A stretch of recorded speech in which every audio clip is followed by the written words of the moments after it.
Dua sudut pandang berbeda dari seorang Bung Toel terkait pelatih timnas Indonesia. Di mana di era Coach Sintayong, Bung Toel mengatakan pelatihnya minim taktik. Sudah dikasih banyak pemain kualitas bagus, tetap aja kalah. Dan di era Patrick Kluivert, berbeda lagi nih pandangannya, yaitu menyalahkan kualitas pemain dengan mengatakan ini bukan hanya faktor pelatih, tapi kualitas pemainnya juga.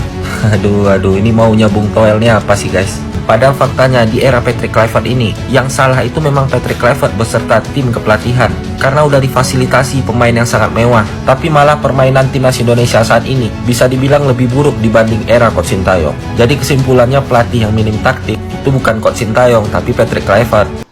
Kita tidak lolos ke Piala Dunia, faktornya bukan cuma Kluivert. Gitu. Faktor lain? Bahwa Kluivert harus tanggung jawab jelas karena dia head coach. Tapi faktornya bukan cuma itu. Ada pihak-pihak lain yang juga ikut bertanggung jawab? Oh, kualitas misalnya kalau kita bicara teknik. Aduh, lagi-lagi bikin suasana semakin memanas. Komentar Bung Tewel bikin seluruh fans timnas greget. Simak informasi selengkapnya.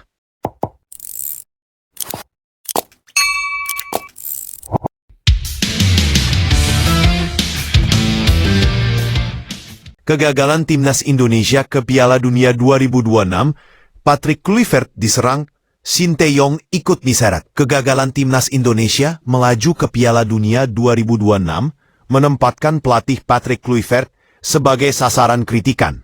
Sebelumnya, PSSI mengapungkan asa tinggi Patrick Kluivert bisa memenangkan 2 laga grup B putaran keempat kualifikasi Piala Dunia 2026 zona Asia melawan Arab Saudi dan Irak.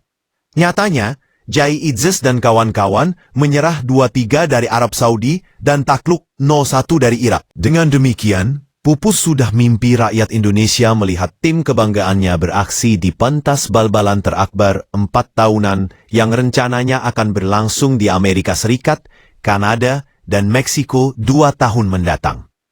Tak sedikit pula yang mengaitkan kegagalan ini dengan keputusan PSSI yang melakukan pergantian pelatih dari Sintayong kepada Patrick Kluivert pada Januari lalu. Tak perlu kaitkan dengan Sintayong. Terkait hal ini, pengamat sepak bola nasional Tommy Welly ikut angkat suara via kanal YouTube Berita Satu Utama.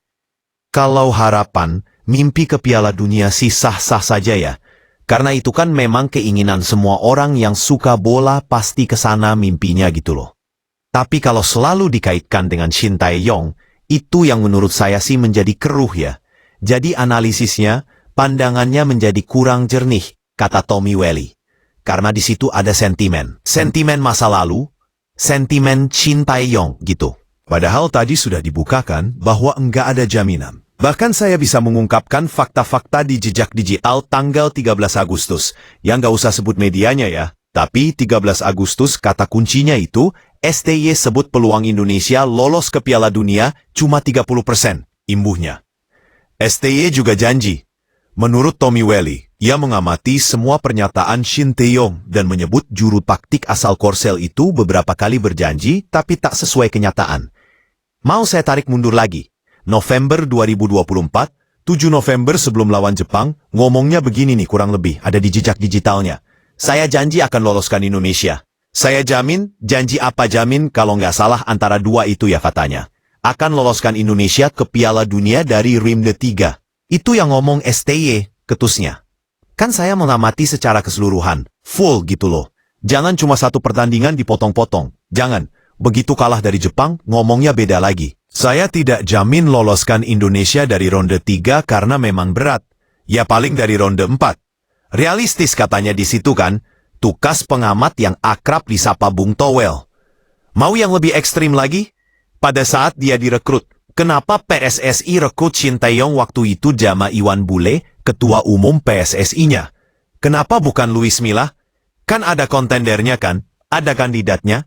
STY janji juara katanya. Setelah 5 tahun, nggak ada kan di level apa-apa? Pungkasnya, harapan publik sepak bola nasional untuk melihat timnas Indonesia tampil di Piala Dunia 2026 resmi pupus. Kekalahan tipis 0-1 dari Irak pada laga keempat putaran terakhir kualifikasi Piala Dunia 2026 zona Asia di Stadion King Abdullah dini hari 12 Oktober 2025 menjadi titik akhir perjalanan panjang skuad Garuda di bawah asuhan pelatih asal Belanda, Patrick Kluivert.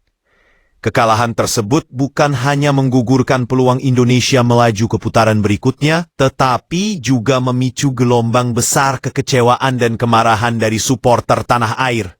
Media sosial dibanjiri tagar #PatrickOut, sementara sebagian fans bahkan menyerukan agar Shin Tae-yong, mantan pelatih yang membawa Indonesia ke era kebangkitan, juga bertanggung jawab atas transisi gagal di tubuh timnas. Kluivert diserang gaya Eropa tak cocok di Asia. Kritik paling tajam mengarah kepada Patrick Kluivert. Sejak ditunjuk sebagai pelatih kepala menggantikan Shin Tae-yong pada awal 2025, mantan bintang Barcelona itu datang dengan janji besar, membawa timnas Indonesia melangkah lebih jauh di pentas internasional. Namun kenyataannya, performa tim justru mengalami inkonsistensi.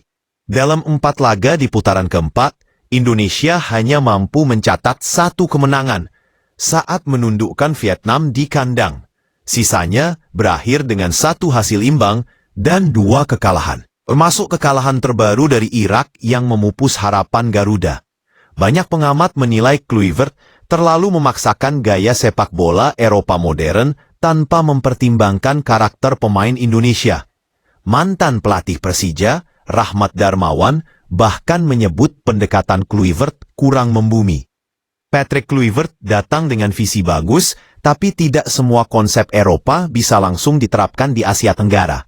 Pemain Indonesia punya potensi besar, tapi harus dibentuk lewat pemahaman kultur dan karakter lokal. Itu yang tidak terlihat dari cara main timnas belakangan ini, ujar Rahmat Darmawan kepada awak media.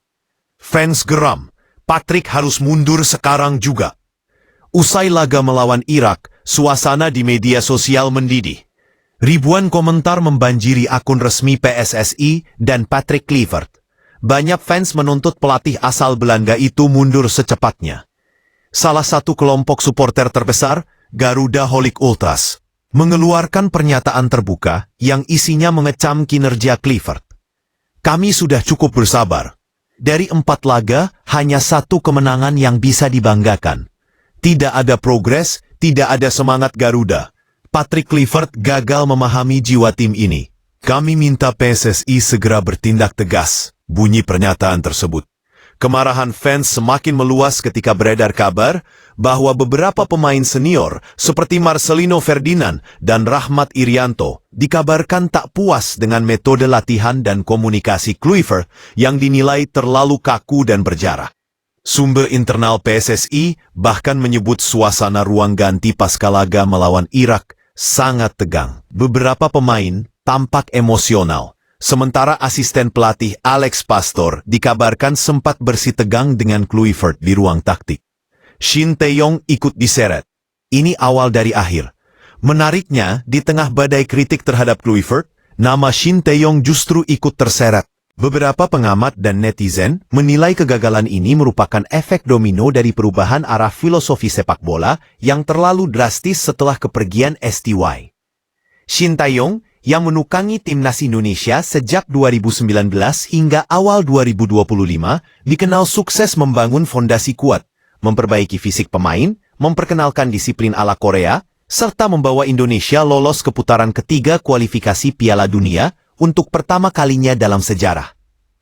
Namun, sejak PSI memilih untuk tidak memperpanjang kontraknya dan menunjuk Kluivert, banyak pihak menilai terjadi disorientasi arah tim. Perubahan pelatih bukan sekadar pergantian nama, tapi juga filosofi. Saat STY pergi, banyak struktur dasar yang belum tuntas. Kluivert datang dengan sistem baru yang malah membuat pemain bingung dan kehilangan identitas, ungkap analis sepak bola nasional, Taufik Setiawan. Bahkan, sebagian fans di media sosial menyalahkan keputusan PSSI memecah kontinuitas kerja Shin Tae-yong. Tagar #BringBackSTY sempat trending di platform X, Twitter, beberapa jam setelah laga kontra Irak berakhir. PSSI didesak bertindak cepat. Ketua Umum PSSI Erick Thohir kini berada dalam posisi sulit. Ia menjadi sorotan publik yang menuntut langkah konkret pasca kegagalan ini. Dalam pernyataan singkatnya usai laga, Erick menegaskan akan melakukan evaluasi menyeluruh terhadap timnas senior. Kita harus realistis. Target lolos ke Piala Dunia sudah berakhir. Tapi masa depan sepak bola Indonesia tidak berhenti di sini. Evaluasi akan dilakukan secara menyeluruh, termasuk terhadap tim pelatih, ujar Erik di hadapan awak media. Meskipun belum menyebut nama Kluivert secara langsung, pernyataan Erik dianggap sebagai sinyal kuat akan adanya perubahan besar di skuad Garuda. Beberapa sumber internal bahkan menyebut bahwa posisi Kluivert kini berada di ujung tanduk. Suara dari dalam tim. Kami kehilangan kepercayaan diri. Sementara itu, sejumlah pemain muda Indonesia mulai angkat bicara, meski dengan nada hati-hati. Salah satu pemain yang enggan disebut namanya mengatakan bahwa perubahan sistem bermain yang drastis membuat tim kehilangan stabilitas. Dulu kami bermain dengan disiplin dan organisasi yang jelas di bawah Coach Shin. Sekarang lebih banyak eksperimen dan rotasi. Kadang kami sendiri bingung harus menyesuaikan gaya apa. Jujur. Kami kehilangan kepercayaan diri, katanya. Komentar tersebut memperkuat spekulasi bahwa para pemain mulai kehilangan arah di bawah asuhan Kluivert. Bahkan, mantan asisten pelatih Shin Tae-yong, Nova Arianto, yang kini menangani timnas U19, juga ikut menyinggung hal tersebut di media sosial. Dalam unggahannya, ia menulis, "Filosofi bukan soal nama besar, tapi soal kontinuitas dan kepercayaan diri pemain." Unggahan itu langsung dibanjiri ribuan komentar dukungan dari netizen. Ekspektasi tinggi, realita pahit. Kegagalan Indonesia di kualifikasi kali ini terasa sangat menyakitkan karena datang di tengah ekspektasi besar publik. Setelah performa menjanjikan di Piala Asia 2023 dan keberhasilan menembus putaran keempat, banyak yang percaya generasi emas seperti Marcelino Ferdinand, Rafael Struijk, dan Pratama Arhan bisa mencetak sejarah. Namun, di tangan Kluivert, performa tim justru menurun. Serangan Indonesia kerap tumpul, lini tengah tidak stabil dan pertahanan mudah ditembus. Dalam 4 pertandingan terakhir, Garuda hanya mencetak 2 gol dan kebobolan 5 kali. Data itu menjadi bukti nyata bahwa sistem baru Kluivert belum mampu diterapkan secara efektif. Seruan untuk kembali ke akar. Beberapa legenda sepak bola nasional seperti Bima Sakti dan Bambang Pamungkas menyerukan agar PSSI kembali fokus pada pembangunan jangka panjang. Mereka menilai pergantian pelatih yang terlalu sering justru merusak kontinuitas tim. Kita harus berhenti mengejar hasil instan. Sepak bola Indonesia butuh arah yang konsisten, bukan perubahan setiap kali gagal. Patrick Kluivert mungkin hebat di Eropa, tapi belum tentu cocok di sini, ujar Bambang Pamungkas dalam wawancara eksklusif dengan salah satu stasiun televisi nasional. Hingga berita ini diturunkan, belum ada pernyataan resmi dari Patrick Kluivert terkait desakan mundur. Dalam konferensi pers usai laga, ia hanya menyebut bahwa dirinya bertanggung jawab penuh atas hasil ini dan akan berdiskusi dengan PSSI mengenai langkah berikutnya. Saya tahu publik kecewa, dan saya juga. Saya datang untuk membantu sepak bola Indonesia berkembang, bukan untuk mundur di tengah jalan. Tapi tentu, keputusan akhir ada di tangan federasi, kata Kluivert dengan nada datar. Namun dari berbagai laporan media lokal dan internasional, diperkirakan evaluasi besar akan dilakukan pekan ini di Jakarta. Penutup, luka yang harus jadi pelajaran. Kegagalan timnas Indonesia lolos ke Piala Dunia 2026 jelas meninggalkan luka mendalam bagi jutaan pendukungnya. Namun di balik rasa kecewa itu, ada pelajaran berharga tentang pentingnya konsistensi visi, kontinuitas filosofi, dan adaptasi pelatih terhadap karakter lokal. Apakah Patrick Kluivert akan bertahan atau memilih angkat kaki? Akankah Shin Tae-yong benar-benar kembali? Semua masih tanda tanya besar. Yang pasti, semangat Garuda harus tetap menyala. Sebab seperti kata legenda sepak bola Indonesia, Robby Darwish, kegagalan hanya sementara. Tapi cinta kepada merah putih tak akan pernah pudar.